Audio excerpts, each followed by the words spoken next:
এখানে দেখতে পাচ্ছেন কন্ট্যাক্টসের মধ্যে কাস্টমার সাপ্লায়ার দুইজনেরটা দেওয়া আছে। তো যদি আমি কাস্টমারে যাই, কাস্টমার টোটাল লিস্ট দেখাবে, হ্যাঁ, কাস্টমারের নাম, মোবাইল নাম্বার, হোয়াটসঅ্যাপ যা যা আছে সব দেখাবে। তারপরে আছে আপনার ক্রিয়েট কাস্টমার, এখান থেকে যদি নতুন কাস্টমার ক্রিয়েট করতে চাই এখানে ক্লিক দিলে হবে।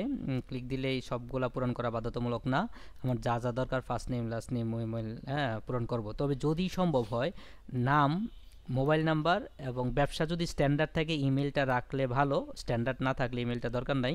মানে ব্যবসা স্ট্যান্ডার্ড মানে হলো আপনার কাস্টমার যদি স্ট্যান্ডার্ড থাকে, হ্যাঁ, তাহলে ইমেলটা রাখলে ভালো, আর নয়তো ইমেলটা রাখা দরকার নেই। নাম, মোবাইল নাম্বারটা অবশ্যই রাখা ভালো, যে কোনো মার্কেটিংয়ের কাজে কাজে লাগবে, হ্যাঁ, এই যে মোবাইল অথবা হোয়াটসঅ্যাপ, সেটা পরবর্তীতে মার্কেটিংয়ের ক্ষেত্রে কাজে লাগবে। দেখা যায় যে অটোমেশন অনেক আমাদের সফটওয়্যারও আসবে মার্কেটিংয়ের জন্য, সেক্ষেত্রে ইনফরমেশন আপনি যা যা রাখতে পারেন রাখলে ভালো হবে।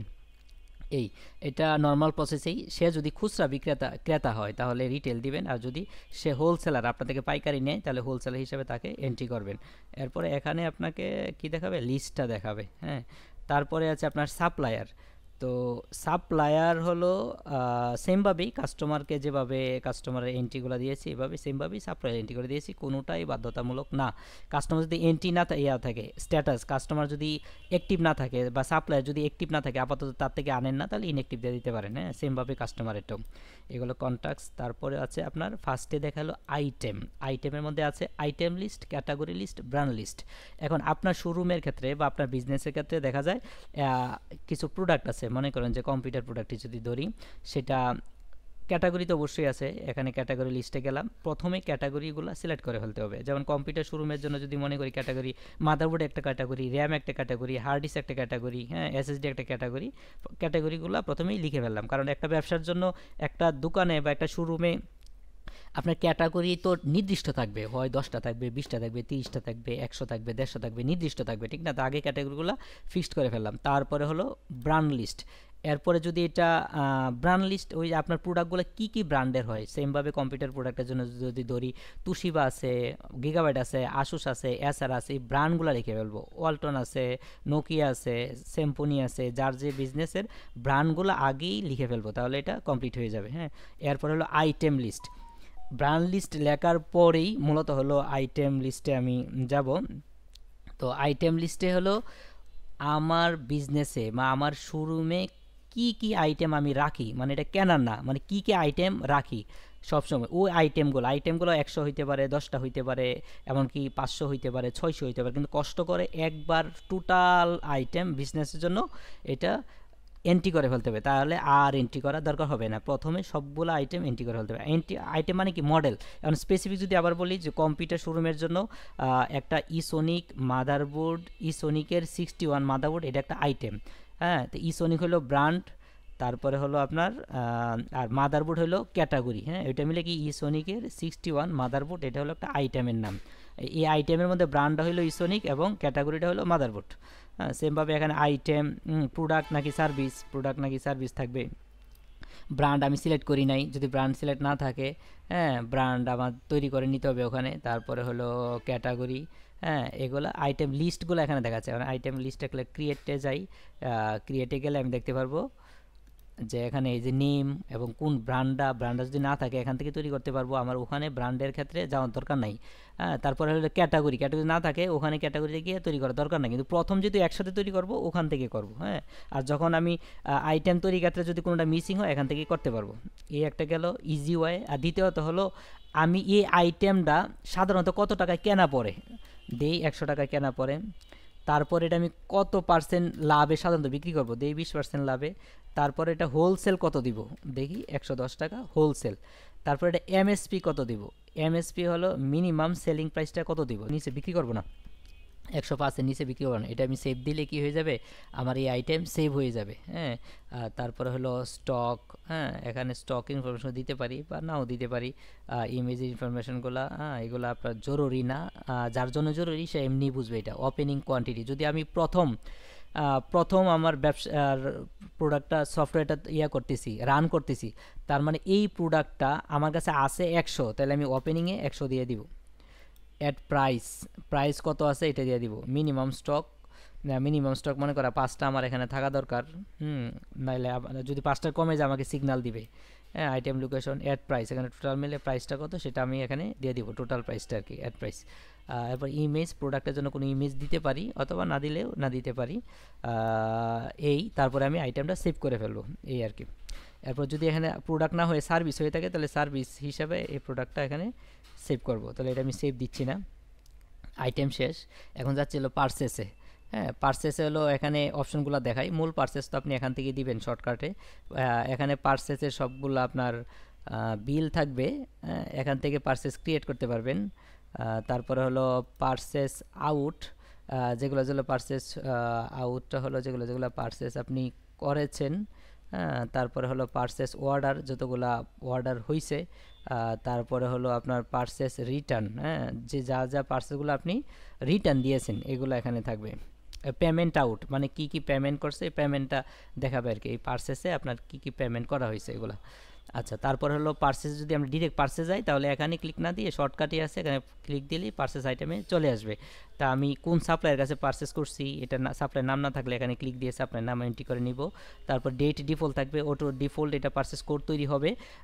এরপরে আপনার যদি শোরুম একটাই থাকে তাহলে ওয়্যার হাউস আপনার মেইন যেটা আছে এটাই থাকবে। হ্যাঁ, তাহলে এটা চেঞ্জ করার দরকার নেই। যদি শোরুম একাধিক থাকে তাহলে এখানে ওয়্যার হাউস কোন শোরুমে কোন ওয়্যার হাউসে রাখা এখানে চেঞ্জ করবেন। এখন পারচেসে আপনার দেখা গেল প্রোডাক্টের নাম লেখলো চলে আসবে। যদি আপনার সার্চ আইটেম দেন, আইটেম দিয়ে সার্চ দেন তাও চলে আসবে, আবার ব্র্যান্ড নেম দেন তাও চলে আসবে। আপনি যদি বারকোড প্রিন্ট করে থাকেন, প্রতিটা প্রোডাক্টে যদি বারকোড লাগাই থাকেন তাহলে বারকোড প্রথমে লাগাইয়া আপনার স্ক্যান করলেও চলে আসবে ওই বারকোডটা যদি লাগান, কারণ বারকোডটা তো আইটেমের ক্ষেত্রে সেমই হবে। হ্যাঁ, এই তারপরে হলো নর্মালি এখানে এই যে প্রোডাক্টটা চলে আসার পরে আপনি এখানে প্রোডাক্ট নাম আসবে, কোয়ান্টিটি দিবেন, কত টাকা কত ইউনিট কতগুলা, কত টাকা দিয়ে কিনছেন টোটালটা আসবে। হ্যাঁ, তারপর হলো অ্যামাউন্ট, আপনি যে পেমেন্ট করছেন সাপ্লায়ারকে পেমেন্ট কত করছেন, তারপর হলো ক্যাশে দিছেন নাকি আপনার চেকে দিছেন। যখন সেটিংয়ে গিয়ে আপনি ব্যাংকটা লিখবেন তখন ব্যাংকে দেখাবে আপনি ব্যাংকে দিছেন না ক্যাশে দিছেন। হ্যাঁ, যদি কোনো কিছু বলার থাকে, হ্যাঁ, যদি নোট করা রাখা প্রয়োজন হয়, এই কথাগুলো নোট করে রাখা দরকার, সেটা রেখে আপনি সাবমিট দিয়ে দিবেন, পারচেস হয়ে যাবে। এই হলো পারচেস সেলস।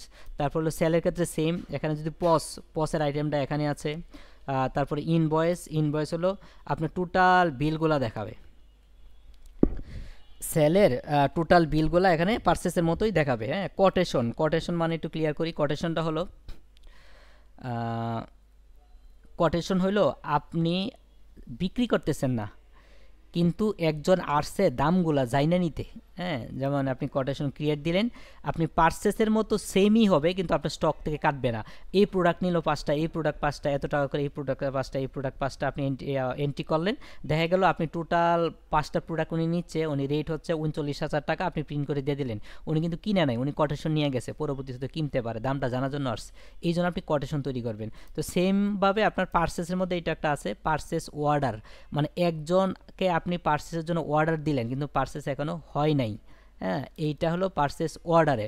ক্লিয়ার বুঝাইতে পারছি কিনা?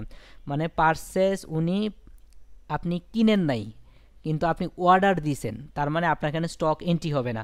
আপনি 3টা মাদারবোর্ড অর্ডার দিছেন, 5টা এসএসডি অর্ডার দিছেন, 2টা র্যাম অর্ডার দিছেন, হ্যাঁ, দিয়ে বিল করে আপনি ওনাকে দিছেন, কিন্তু এটা কিন্তু এখানে অ্যাড হবে না কারণ আপনি অর্ডার দিছেন, পারচেস করেন না। এটা বিষয়টা ক্লিয়ার কিনা? আর এখানে পেমেন্টগুলো দেখাবে, এখানে পারচেসের বিলগুলো দেখাবে। পারচেস করতে গেলে আপনি এখানে ক্লিক দিতে পারেন, আর ডিরেক্ট সেল দিতে গেলে এখানে ক্লিক দিতে পারেন।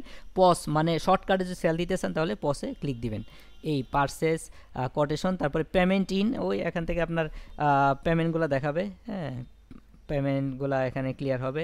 সেল অর্ডার, সেমভাবে সেলের অর্ডার যদি থাকে, হ্যাঁ, কেউ যদি আপনাকে সেলের অর্ডারগুলো দেয় সেটা এখানে হবে। সেল রিটার্ন, তো বুঝতে পারছেন আপনার প্রোডাক্টটা যদি সেল দিয়েছেন এক জায়গায় কিন্তু উনি রিটার্ন দিয়ে দিবে, যদি রিটার্ন নিতে চায় তাহলে এখান থেকে আপনি সেলটা রিটার্ন নিতে পারেন। সেমভাবে এখানে আছে পার্সেল রিটার্ন, পার্সেলটা রিটার্ন নিতে পারেন।